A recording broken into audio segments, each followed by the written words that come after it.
Hello दोस्तों, कैसे हैं आप सब। उम्मीद करता हूँ आप लोग बढ़िया होंगे और तैयारी अच्छी से चल रही होगी आप लोगों की। हम लोग यहाँ पर कर रहे हैं एसएससी की पीवाईक्यू सीरीज, जिसमें हम लोग कर रहे हैं इस बार इंग्लिश का पीवाईक्यू सीरीज का पूरा सॉल्यूशन। यहाँ पर हम लोग कर रहे हैं 2024 में सारी सारी शिफ्ट का सॉल्यूशन और एनालिसिस। कोई भी डाउट अगर आप लोगों का हो तो नीचे कमेंट में जरूर पूछेगा, और अगर ये सीरीज आप लोगों को पसंद आ रही है तो आप लोग वीडियो को लाइक और शेयर जरूर करिएगा। चलिए, तो ये वाला जो पेपर है ना, ये रहने वाला है आप लोगों का 11 तारीख के 9 से 10 बजे वाले शिफ्ट का। अगर आप लोगों ने ये पेपर दिया हो तो आप लोग कमेंट में जरूर बताइएगा। चलिए, ओके, यहाँ पर पहला क्वेश्चन अगर हम देखते हैं तो पहला क्वेश्चन में आप लोगों से पूछा गया है कि हम लोगों को बताना है, क्या बताना है, वन वर्ड सब्स्टिट्यूशन। ठीक है, सिंपल सी बात है। यहाँ पर दिया गया है, despite recent superficial move towards political reconciliation, Libya remains in a grip of a blood stained corrupt military executive circle of a people with a common purpose. देखो, यहाँ पर क्या है ना, क्लिक्यू क्लिक्यू जो होता है ना, इसका मतलब जो होता है वो होता है कि मतलब कुछ ऐसे एक जैसे समान मानसिकता वाले लोग, उनके बारे में यहाँ पर बात की गई है। ठीक है, ओके ओके, तो उनके बारे में बात की गई तो यहाँ पर क्लिक्यू यहाँ पर सही आंसर हो जाएगा। एंटीक जो होता है ना, वो पुरानी चीज़ों के बारे में होता है, कितना बहुत ही ज़्यादा एंटीक चीज़ है, मतलब एंटीक एंटीक उस चीज़ के बारे में होता है। क्लियर है, चलो आगे बढ़ते हैं। देखो, अगला है an instrument for viewing distance object in space. Space की चीज़ों को देखने के लिए क्या चीज़, देखो माइक्रोस्कोप तो छोटी चीज़ों को देखने के लिए किया जाता है ना, कि मतलब उसमें क्या है, जैसे आप लोग कभी ब्लड टेस्ट वगैरह कराओगे तो उसमें देखने के लिए किया जाता है, और छोटे छोटे कीड़ों वगैरह उनको देखने के लिए किया जाता है। ठीक है, तो उन चीज़ों के बारे में तो कोई मतलब है नहीं यहाँ पर। ठीक है, स्पेक्ट्रोग्राफ स्पेक्ट्रोग्राफ देखो, स्पेक्ट्रोग्राफ किस लिए यूज किया जाता है। यार, स्पेक्ट्रोग्राफ किसके लिए यूज किया जाता था, एक सेकंड ना, सोचने दो थोड़ा सा।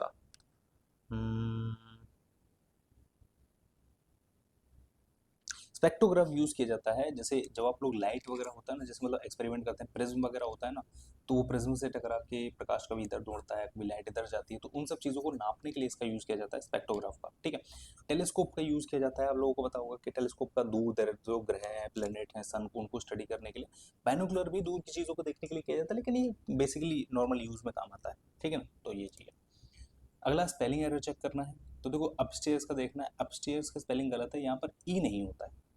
ठीक है ना, हमेशा याद रखना, ई नहीं होता है। कई बार आप लोगों से ये पूछी पूछी गई है और कई बार आया है आप लोगों को। ठीक है, ई नहीं होता है यहाँ पर, तो ये आ जाएगा अपस्टेयर्स। ठीक है ना, और एस होता है। सिंपल, आगे बढ़ते हैं। इसमें पूछा है अप्रोप्रिएट सिनोनिम एडवर्सिटी। एडवर्सिटी का मतलब होता है कि दुर्भाग्य या कोई भी घटना कह सकते हो, वो होती है। तो सक्सेस का यहाँ कोई लेना देना नहीं है, प्लेजर का नहीं, एडवांटेज का नहीं है, तो मिस फॉर्चून यानी कि दुर्भाग्य, दुर्घटना, ऐसा कुछ कह सकते हो। ठीक है, फॉरबिड का होता है मना करना। ठीक है ना, कहते हैं ना कि फॉरगिव मी, फॉरबिड मी, मतलब मना, मतलब किसी चीज़ के बारे में फॉरबिड कर देना, मतलब मना कर देना किसी चीज़ के लिए। ठीक है, प्रोहिबिट माने भी मना करना होता है, लेकिन यहाँ पर एंटोनिम पूछा इसलिए ये नहीं होगा, ये प्रॉपर सिनोनिम है इसका। कॉल माने बुलाना, फॉरसेक, फॉरसेक मतलब होता है कि कहते हैं ना फॉर गॉड सेक, या वो वाली चीज़ है कि मतलब भगवान के लिए ऐसा मत करो, या किसी के लिए फॉरसेक, है ना, वो वाली चीज़ है। तो अलाउ का मतलब होगा कि भाई परमिशन दे देना। चलो, अच्छा, इसमें बनाना है हमें कि क्या बनाना है, पैरा जम्बल्ट। सिंपल सी बात है, देखो यहाँ पर अगर मैं ध्यान से अगर एक चीज़ देखता हूँ, ओके, देखो इसको अगर हम बनाएं तो डिस्पाइट द हैवी ट्रैफिक।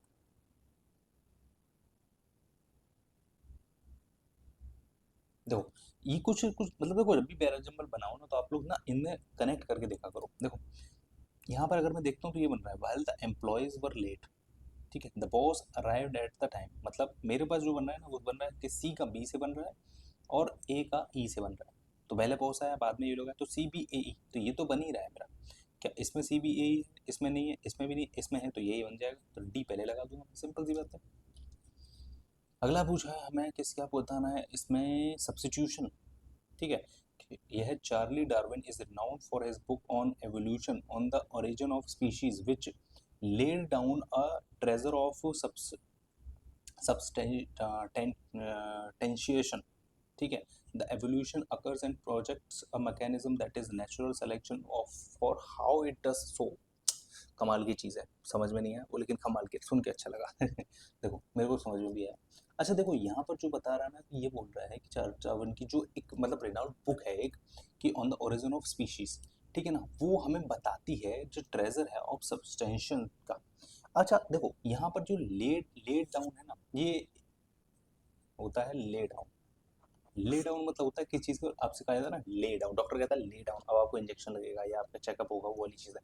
तो ले डाउन का मतलब होता है लेट जाना, ठीक है ना। यहाँ पर जो होगा ना वो होगा ले आउट, यानी किसी चीज़ की रूपरेखा और चीज़ों के बारे में बताना, ये पास्ट टेंस है तो यहाँ पर ले आउट यूज़ किया जाएगा, ठीक है। जैसे लेड इनटू नहीं, लेड आउट नहीं, लेड नहीं, तो लेड आउट होगा, ठीक है, सिंपल। अच्छा, इसमें बताना है हमें, क्या बताना है, एरर, ठीक है। एक बार देखो ऑप्शन, सॉरी, जो आप लोगों को ऊपर दिया जाता है ना उसको एक बार पढ़ लिया करो, क्या आखिरकार पूछ क्या रहा है। कई बार आप लोगों में से बहुत सारे लोगों की गलती इसीलिए हो जाती है क्योंकि वहाँ पर ना आप लोग पढ़ते ही नहीं हो, समझते नहीं हो कि आखिरकार पूछा गया, और कुछ भी बताते हैं, मतलब कई बार एंटोनिम पूछा सुनोनिम बता दिया, सुनोनिम पूछा एंटोनिम बता दिया, तो इस वजह से बहुत ज़्यादा गलती होती है और नंबर कट जाते हैं। यहाँ पर दिया गया है इट इज़ ही हु, देखो मोर देन अ डेकेड मतलब बहुत सालों से उस कंपनी में काम कर रहा है, तो ही हु वर्कड आएगा, ठीक है ना, हु वर्कड, तो ये एरर है इसमें। इसमें पूछा गया पैसिव, ठीक है, the teacher of our school have already taken this training, तो देखो दिस ट्रेनिंग हैज, देखो ट्रेनिंग सिंगुलर है तो इसीलिए हैज आ जाएगा, हैज ऑलरेडी बीन, जब भी आप लोगों का हैज हैव आ जाए तो बीन आएगा ही आएगा, और थर्ड फॉर्म तो आती रहती है, by teachers of our school, simple सा बात है, यही बन जाएगा। देखो by the teachers of our school, अच्छा ये क्यों नहीं बना, क्योंकि इसमें ऑलरेडी मिसिंग है, ऑलरेडी, ठीक है, ऑलरेडी इसमें दिया नहीं है, has already been taken by our schools teacher, नहीं स्कूल टीचर नहीं आएगा, our the teacher of our school आएगा, ठीक है। इसमें वॉज आया तो ये इसीलिए नहीं आएगा, सिंपल। ये एक पैसे एक्टिव पैसिव का चार्ट है, इसे आप लोग पढ़ लो, याद कर लो, अच्छे से हो जाएंगे आप लोगों का। ही वॉज वेरी क्रूअल, अब क्रूअल का तो मुझे बताने की जरूरत नहीं है, एंटोनियम आप लोगों का काइंड होगा, बाकी के पढ़ो चाहे मत पढ़ो, पता हो या नहीं पता हो, लेकिन आप लोगों को ये चीज़ आसाम से पता होगी, अगर नहीं पता है तो फिर आप एसएससी की तैयारी छोड़ दो ये सिंपल सी बात है।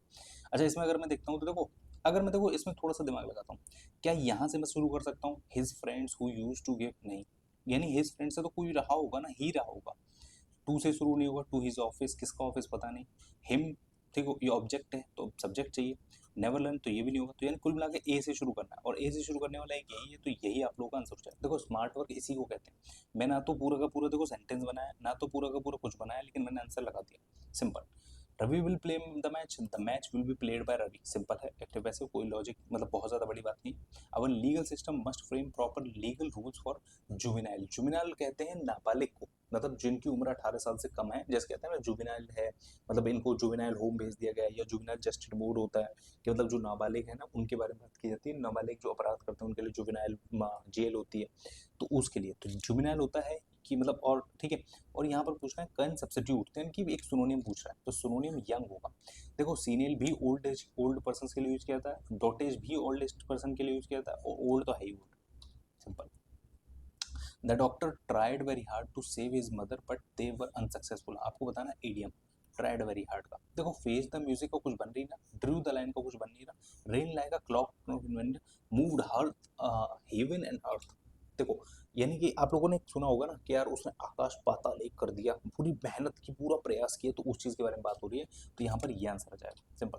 Hit the nail on the head, तो देखो इसका मतलब जो होता है ना, सिंपली देखो यार, इनके बारे में मैं आप लोगों को बहुत ज़्यादा क्या ही बताऊं, मतलब आप लोगों को ना ये चीज़ याद ही करनी पड़ेगी, पढ़नी पड़ेगी, आप लोग किसी बुक में अच्छी तरीके से आप लोग idiom and phrase, one word substitution, ये चीज़ आप लोग याद करो, इसके बारे में मैं क्या ही बताऊं।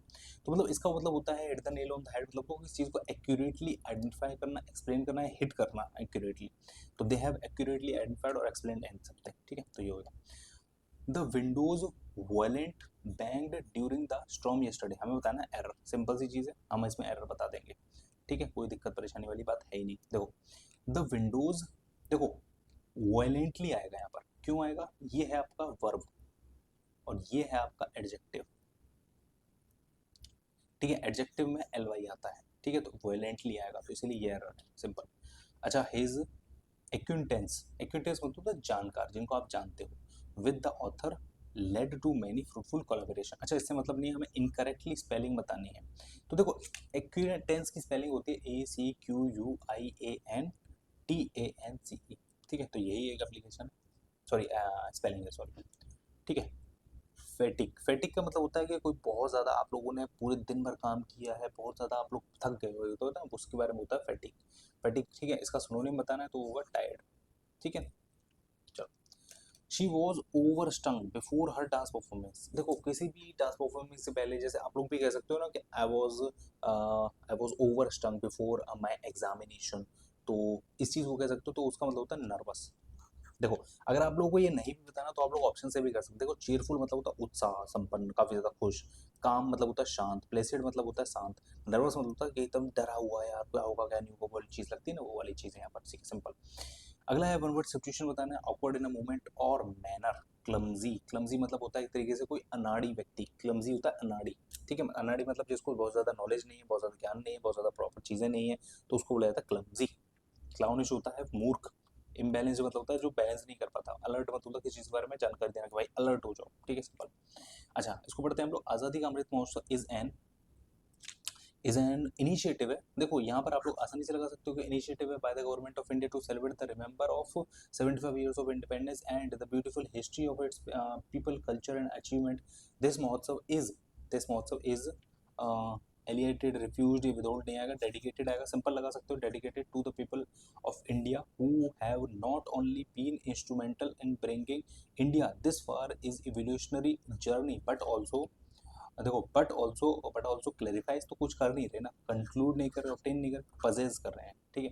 पजेजेस the power and potential to realise prime minister Narendra Modi का ऑफ अट्रैक्टिव इंडिया 2.0। तो इसमें से क्या ऑप्शन हो सकता है? तो ग्राफिक्स तो नहीं होगा, डिजाइन नहीं होगा, कंट्रोल होगा, विजन होगा कि भाई मोदी जी का एक विजन है, ठीक है ना। विजन क्या है? Achieve activating India 2.0 fuelled by the spirit of Atmanirbhar Bharat. The formal journey of Azadi ka Amrit Mahotsav began on 12 March 2021, beginning a countdown, ठीक है, to our 75 year independence and will finish this year later on 15 August 2023, यानी countdown आ जाएगा यहाँ पर, ठीक है। तो simple, कुल मिला के ये थे 25 के 25 सवाल। कौन से दिन के थे ये? 11 तारीख की शिफ्ट थी, सुबह 9 से 10 वाली। अगर आप लोगों ने पेपर दिया तो आप लोग कमेंट करके बताओ आप लोगों के कितने मार्क्स आए और कितने सही थे कितने गलत थे। आप लोगों को चीज़ समझ में आई तो उम्मीद करता हूँ आप लोगों को चीज़ें समझ में आई होंगी।